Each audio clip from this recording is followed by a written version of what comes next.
کہ بھائیو قرآن پاک میں ایک آیت ایسی ہے کہ جو آج کے دور میں اس کا ترجمہ اور تفسیر جو ہے وہ اہل سنت اور اہل تشیع کے درمیان کنٹراورشل ہو چکا ہے. تو میں چاہ رہا ہوں کہ آج حق کو بالکل واضح کر کے لوگوں کے سامنے پیش کروں تاکہ نہ تو اہل سنت دو نمبری کر سکیں اور نہ اہل تشیع. اور وہ ہے سورہ الشورى کی آیت نمبر 23. اعوذ باللہ من الشیطان الرجیم بسم اللہ الرحمن الرحیم. قل لا اسألكم علیہ اجرا الا المودۃ فی القربى.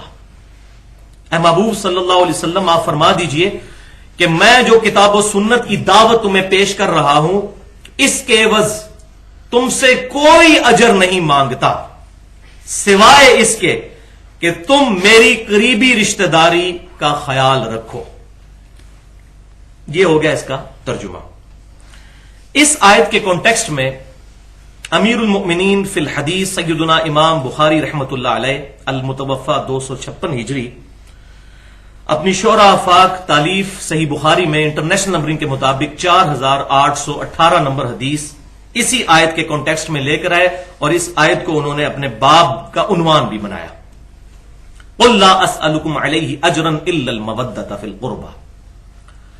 وہاں پر ابن عباس رضی اللہ تعالیٰ عنہ کا ایک قول انہوں نے صحیح سند کے ساتھ ظاہر بخاری میں نقل فرمایا کہ امام بخاری رحمۃ اللہ علیہ کہتے ہیں کہ ابن عباس رضی اللہ تعالیٰ عنہ سے کسی نے آ کے پوچھا کہ یہ جو قرآن میں آیت ہے قل لا اسألكم علیہ اجرا الا المودۃ فی القربى اس کی تفسیر کیا ہے.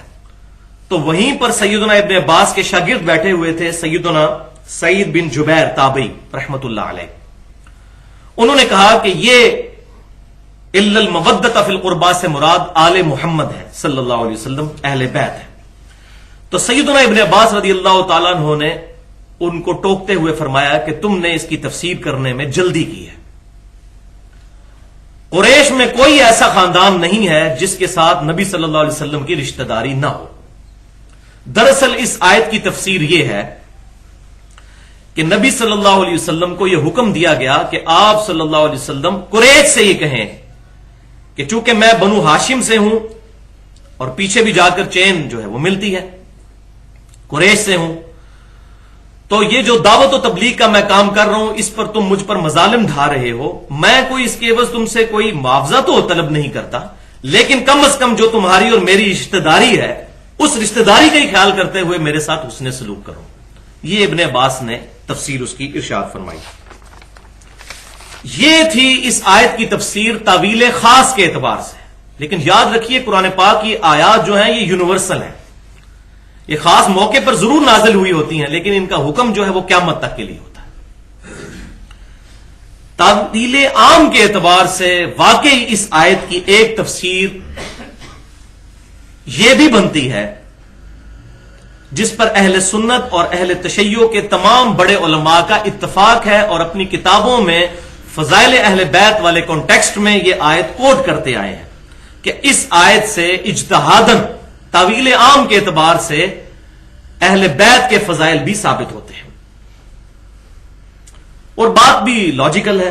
وہ کیوں کہ بھائیو اگر نبی صلی اللہ علیہ وسلم کافروں کو یہ کہہ رہے ہیں اس آیت میں قل لا اسألكم علیہ اجرا الا المودۃ فی القربى اے نبی آپ فرما دیجئے ان کافروں سے کہ میں اس تبلیغ کے اجر میں تم سے کچھ نہیں مانگتا سوائے اس کے کہ میرے ساتھ جو تمہاری رشتہ داری ہے اس کا خیال رکھو. اگر نبی صلی اللہ علیہ وسلم کافروں سے یہ حق مانگ رہے ہیں کہ میری رشتہ داری کی وجہ سے مجھ سے حسن سلوک کرو تو بھائیوں بدرجہ اولا رسول اللہ کی نسبت کی وجہ سے آپ صلی اللہ علیہ وسلم کے اہل بیت کے ساتھ حسن سلوک کرنا اس سے بھی زیادہ ضروری ہے. جب کافروں سے وہ حسن سلوک مانگ رہے ہیں تو ہم مسلمانوں سے طلب نہیں کریں گے کہ ہم آپ صلی اللہ علیہ وسلم کی نسبت کی وجہ سے اہل بیت کے ساتھ محبت کریں. الحمدللہ. اور بھائیو اس نظریے کی سپورٹ میں ایک صحیح حدیث موجود ہے. جامعہ ترمذی میں انٹرنیشنل نمبرنگ کے مطابق فضائل اہل بیت والے چیپٹر میں 3799 3789 اور یہ حدیث المستدرک للحاکم میں بھی موجود ہے صحیح سند کے ساتھ اور امام ذہبی رحمۃ اللہ علیہ نے بھی موافقت کی ہوئی ہے. زبردست حدیث. نبی صلی اللہ علیہ وسلم نے فرمایا اللہ نے جو تمہیں نعمتیں دی ہیں ان نعمتوں کی وجہ سے تم اللہ سے محبت کرو کہ تمہیں وہ نوازتا ہے، اور اللہ کی نسبت کی وجہ سے مجھ سے محبت کرو کہ میں اللہ کا رسول ہوں صلی اللہ علیہ وسلم، اور میری نسبت کی وجہ سے میرے اہل بیت کے ساتھ محبت کرو کہ ان کی نسبت میرے ساتھ ہے۔ تو لہذا اس آیت کی تعویل عام میں یہ حدیث بھی مل گئی الحمدللہ،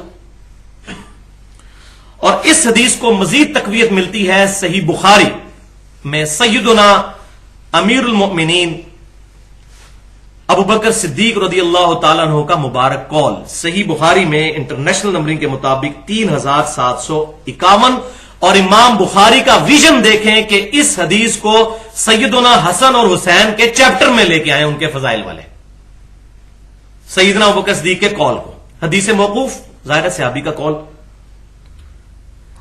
سیدنا ابو بکر نے فرمایا محمد صلی اللہ علیہ وسلم کی محبت کو محمد صلی اللہ علیہ وسلم کے اہل بیت کی محبت میں تلاش کرو۔ الحمدللہ، ان سے بڑا کس کا فتویٰ ہو سکتا ہے؟ اس آیت کی یہ تفسیر بھی طویل عام کے اعتبار سے یہ صحیح بخاری والی روایت اس کو سپورٹ کر رہی ہے، الحمدللہ ثم الحمدللہ۔ تو نبی صلی اللہ علیہ وسلم کی محبت تو ہمارے ایمان کا حصہ ہے، صحیح بخاری اور مسلم کی متفق علیہ حدیث ہے کتاب الایمان چیپٹر میں، تم میں سے کوئی بھی اس وقت تک مؤمن ہی نہیں ہو سکتا جب تک کہ میں اسے اس کے ماں باپ اولاد سب لوگوں سے بڑھ کر عزیز نہ ہو جاؤں۔ اور سیدنا ابو بکر صدیق صحیح بخاری میں روایت ہم نے سن لی، انہوں نے کہا کہ نبی صلی اللہ علیہ وسلم کی محبت کو اہل بیت کی محبت میں تلاش کرو۔ کسی مولوی کے فتوے کی ضرورت نہیں بھائیوں، کسی مکتبہ فکر کے فرقہ واریت پھیلانے والے مولوی کے فتوے کی ضرورت نہیں۔ سیدنا ابوبکر صدیق جو اس امت میں نبی صلی اللہ علیہ وسلم کے بعد سب سے افضل شخصیت ہے، ان کا فتویٰ ہمیں الحمدللہ مل گیا۔ اب کسی مولوی کے سرٹیفکیٹ کی ضرورت نہیں ہے اہل بیت کی محبت کے اعتبار سے، الحمدللہ۔